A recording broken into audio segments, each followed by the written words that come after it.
آہستہ دیکھیں نا بات یاد آ گئی. نبی کریم علیہ السلام کی پیاری زوجہ سیدہ عائشہ صدیقہ فرماتی ہیں کہ نبی پاک نا اکثر گھر میں حضرت خدیجہ الکبریٰ کا ذکر کرتے تھے، اپنی پہلی اہلیہ کا. میری باتوں کی سمجھ آ رہی ہے آپ حضرات؟ اکثر کہتی ہیں میرے دل میں نا رشک آتا تھا، حسد اور ہوتا ہے، رشک آتا تھا کہ کیا بات ہے خدیجہ کی کہ وصال کر گئی ہیں، لیکن حضور ذکر کہتے ہیں ایک دن نا حضور گوشت لائے گھر میں. مجھے کہا عائشہ کھانا پکاؤ. کہتی ہیں میں گوشت صاف کرنے لگی تو محبوب فرمانے لگے شوربہ ذرا زیادہ کرنا.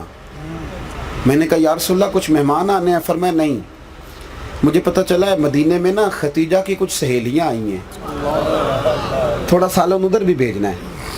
تو حضرت عائشہ صدیقہ کہتی ہیں بڑے ڈر کے، بڑے سوچ کے، مسجع مکفہ، مختصر فکرے، جھجک کے، اے پائے نظر ہوش میں آ یہ کوہ نبی ہے. کہتی ہیں بڑے دھیمے لہجے میں آنکھیں جھکا کے گوشت پہ لگا کے نا میں نے ایک ہلکا سا جملہ، میں نے کہا یا رسول اللہ صلی اللہ علیہ وسلم آپ کو اللہ نے جوان اور خوبصورت بیویاں دی ہیں، خدیجہ تو 15 سال بڑی تھی، پر آپ ہر وقت خدیجہ کا ذکر کرتے رہتے ہیں. فرماتی میں نے جملہ کہا، اب میں نظر نہیں اٹھاتی تھی، پتہ نہیں حضور کیا فرمائیں گے، لیکن جب میں نے دیکھا حضور کا چہرہ انور پر جلال، تھوڑی دیر پہلے جلال تھا، چند لمحوں کے بعد حضور کی آنکھوں سے آنسو ٹپکنے لگے اور فرمایا عائشہ تم ہو، سودا ہو، حفصہ ہو، میمونہ ہو، تم سکھوں کے وقت آئی ہو. خدیجہ تو میرے دکھوں کی ساتھی، وہ تو میری تکلیفوں کی ساتھی. فرمایا لوگ مجھے پتھر مارتے تھے، میری راہوں میں کانٹے بچھاتے تھے، میں ستایا ہوا گھر لوٹتا تھا. اس وفادار عورت کے ایک ہاتھ میں دودھ کا پیالہ ہوتا تھا، ایک میں کھجوریں ہوتی تھی، دودھ پلا کے کھجوریں کھلا کے کہتی تھی محبوبہ غم نہ کرنا، اللہ بڑی شانیں عطا فرمائے گا، بڑی فتوحات دے گا. بھائی گھر کے اندر جب تک میاں بیوی، یہ فکر حسین بیان کر رہا ہوں، یاد رکھنا ہم اپنے ہاتھوں سے بچوں کی شادی کرتے ہیں، پھر اپنے ہاتھوں سے انہیں تباہ بھی کرتے ہیں، بسنے نہیں دیتے. بچے کے ماں باپ کی ذمہ داری ہے کہ بیٹے کے سامنے اپنی بہو کی تعریفیں کریں، اور لڑکی کے ماں باپ کی ذمہ داری ہے کہ لڑکے کی تعریفیں کریں. آپ ایک غلط بات کہہ کے نا، ایک غلط جملہ کہہ کے تیرا خامد اس طرح کا ہے، آپ تو سائیڈ پہ ہو جاتے ہیں. انہوں نے 24 گھنٹے اکٹھا رہنا، ان کی زندگی میں آگ لگ جاتی. اور نبی کریم علیہ السلام نے فرمایا وہ لعنتی ہے جو بیوی کو میاں کے خلاف اکسائے اور میاں کو بیوی کے خلاف. ملعون کا حضور نے ابن حجر اسقلانی حدیث لائے. آپ کو چاہیے تھا انہیں قریب کرتے. میاں دیکھو نا، بیوی اگر چاہے تو بچے باپ کے فرما بردار ہوتے ہیں، وہ کہے تمہارا باپ کی کیا بات ہے، اس نے بڑی محنت کی. اور اگر خامن چاہے اور بچوں کو سمجھائے کہ میں تو سفر میں کہتا تھا، میں تو محنت کرتا تھا، تمہاری ماں تمہاری خدمت کرتی، وہ ڈیوٹی کرے. سنو قرآن مجید نے بتایا ہے 13 سال حضرت ابراہیم نہیں گئے جناب اسماعیل سے ملنے. توجہ ہے میری بات پر؟ 13 سال کے بعد جب گئے ہیں تو جا کے کہا کہ لاؤ خنجر، مجھے تو خواب آئی ہے تمہیں میں نے ذبح کرنا ہے. تمام مفسرین نے لکھا ہے کہ حضرت ہاجرہ نے بیٹے کے دل میں یہ بات ڈال دی تھی کہ بیٹا تیرا باپ بڑی شانوں والا ہے. ماں نے ڈالی تھی. ماں نے فرما ماں چاہے تو تباہی کر دے اور ماں چاہے تو باپ کا فرما بردار بنا دے. اپنے گھر پہ نظر کریں، اگر کبھی تھوڑا سا اختلاف رائے ہو بھی جائے. حضرت مولا علی کہتے ہیں میرا اور سیدہ کا رائے کا اختلاف ہو گیا اور بات میری وجہ سے بڑھ گئی، مجھے کوئی غصہ تھا بس نکل گیا. تھک تو نہیں گئے آپ لوگ؟ اللہ آپ کو جزائے خیر دی. اگلے تو ٹھیک ہے، پچھلوں کا کوئی مسئلہ لگتا ہے مجھے. اللہ برکت دے. آپ یہ تو بڑا روحانی سا سلسلہ ہے. میں بھی خاصا تھکا ہوا تھا، لیکن کچھ لوگوں کے بارے میں انسان کا ذہن ہوتا ہے کہ شاید سب جگہ ہٹو بچو ہے. کسی نے کہا تھا کچھ چھوٹا اس وقت نظر آتا ہے جب دور سے دیکھا جائے یا غرور سے دیکھا جائے. میری پہلی ملاقات ہوئی صاحبزادہ سلطان ریاض الحسن صاحب سے، تو بعض اوقات کانسیپٹ کچھ اور ہوتا ہے. جب میری 10 20 25 منٹ کی ملاقات ہو گئی تو مجھے لگا کہ میں کسی درویش سے ملا ہوں. انہوں نے جب حکم دیا تو مجھے کہنے لگے بچے میں لمبا سفر کرنے سے اکثر گریز کرتا ہوں اپنی طبیعت کی وجہ سے. میں نے کہا بھی وہاں جانا ہے اور انشاءاللہ جائیں گے، حاضر ہوں گے. ہر جگہ پہ کوتاہیاں ہی بیان کرنا کہ سب آستانوں پہ تباہی اتر گئی ہے، یہ تو معمول بن گیا ہے۔ تھوڑی سی دلیری کرنی چاہیے نا ہمیں، جو بندے خیر والے ہیں ان کا بھی ذکر کرنا چاہیے، اس لیے کہ نبی پاک علیہ السلام نے فرمایا میری امت کبھی گمراہی پر جمع نہیں ہوگی۔ یہ نہیں ہو سکتا کہ ساری دنیا خراب ہو جائے، یہ کیسے ہو سکتا ہے؟ یہ ممکن ہی نہیں ہے، یہ ہو ہی نہیں سکتا۔ تو جہاں خیر نظر آئے اس کا بھی ہمیں تذکرہ کرنا چاہیے اور کسی کو بتانا چاہیے کہ ہاں سنت کی پابندی، شریعت کا لحاظ، دین کا درد، کچھ ذوق، کچھ عاجزی، کچھ سب کے بیچ مل کے رہنا، یہ ابھی بھی کچھ لوگوں میں چیزیں پائی جاتی ہیں۔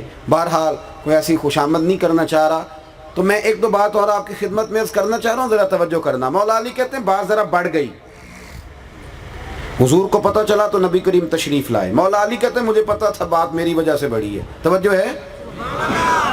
چھوٹے آدمی اپنی غلطی نہیں مانتے کبھی بھی، غلطی ہمیشہ بڑا آدمی مانتا ہے۔ مولا علی سے کسی نے کہا تھا بڑا عالم کون ہوتا ہے؟ فرمایا وہ جس کو مسئلے کا پتہ نہ ہو تو کہہ دے مجھے نہیں پتا۔ امام مالک سے ہارون رشید نے کہا حضرت جی میرے سوال کا جواب دو۔ امام مالک چھوٹا مولوی نہیں، امام مالک حرمین کے امام، اس سوال کا جواب دو۔ تو امام مالک فرمانے لگے نہیں آتا، تحقیق کر کے بتاؤں گا۔ کہنے لگے اتنے بڑے امام ہو تو جواب نہیں آتا؟ فرمانے لگے ہارون رشید مجھے ہر سوال کا جواب آتا ہوتا پھر تو میں خدا ہوتا۔ عجیب بندے ہو بھائی، ہر بات کا بڑا آدمی ہوتا ہے جو کہتا ہے کہ نہیں مجھے غلطی لگ گئی، چھوٹے تو ڈٹ جاتے ہیں۔ اعلیٰ ظرفی کی علامت ہے، جو اعلیٰ ظرف ہوتے ہیں ہمیشہ جھک کے ملتے ہیں، کیونکہ صراحی سرنگوں ہو کر بھرا کرتی ہے پیمانے۔ وہ جھکتی ہے تو کسی کا پیالہ بھرتا ہے، اگر وہ بھی اکڑی رہے تو کسی کے پیالے میں کوئی چیز جائے گی؟ بہرحال جتن ہر کوئی کھیڈے، کدی ہارن کھیڈ فقیرہ اور جتن دا مل کوڈی پیندائی، ہارن دا مل ہیرا، کبھی ہارنا بھی سیکھیں۔ عزیز دوست، مولا علی کہتے ہیں بات میری وجہ سے بڑی، حضور کو پتہ چلا، محبوب تشریف لائے، سمجھ گئے کہ آج مولا علی کی وجہ سے معاملہ آگے بڑھا ہے۔ لیکن حضرت علی کہتے ہیں حضور نے بتلایا کہ گھر کیسے بنانا ہے۔ کہتے چاہیے تھا کہ مجھے حضور کچھ فرماتے، لیکن سیدہ کا بازو تھاما، کونے میں لے گئے، فرمایا فاطمہ خبردار علی تمہارے شوہر ہیں، ضروری نہیں کہ جیسے تم کہو ویسے کریں، آج کے بعد اطلاع نہ آئے تمہارے رائے کے اختلاف کی۔ بیٹی کہہ سکتی ہے نا کہ ابا جی میری بھی تو سنے نا، میری بھی تو سنے نا، بات تو ان کی وجہ سے بڑی ہے، پر وہ پاک رسول کی پاک شہزادی۔ عرض کی حضور جیسے آپ کہیں گے ویسے کیا جائے گا، آئندہ نہیں موقع ملے گا۔ مولا علی کہتے ہیں میں دور کھڑا تھا، بات سنی تو میری آنکھوں میں آنسو آ گئے۔ یہ طبقات ابن سعد میں روایت موجود ہے، کہتے ہیں میری آنکھوں میں آنسو آئے، میں تڑپ کے آگے بڑھا اور مصطفیٰ کا ہاتھ تھاما تو میں رو پڑا۔ میں نے کہا محبوب تیری شانوں پہ قربان جاؤں، آج کے بعد میری شکایت نہیں آئے گی، کبھی بات نہیں بڑھے گی۔ دوستو گھر بنا، اور پھر دیکھو 1000 دینار آیا۔ امام زین العابدین کہتے ہیں میرے والد امام حسین کے پاس 1000 دینار، سمجھ لیں ارب روپیہ، مثال دے رہا ہوں، 1000 دینار چند قدم کے فاصلے پر تھا آپ کا آستانہ مسجد نبوی سے۔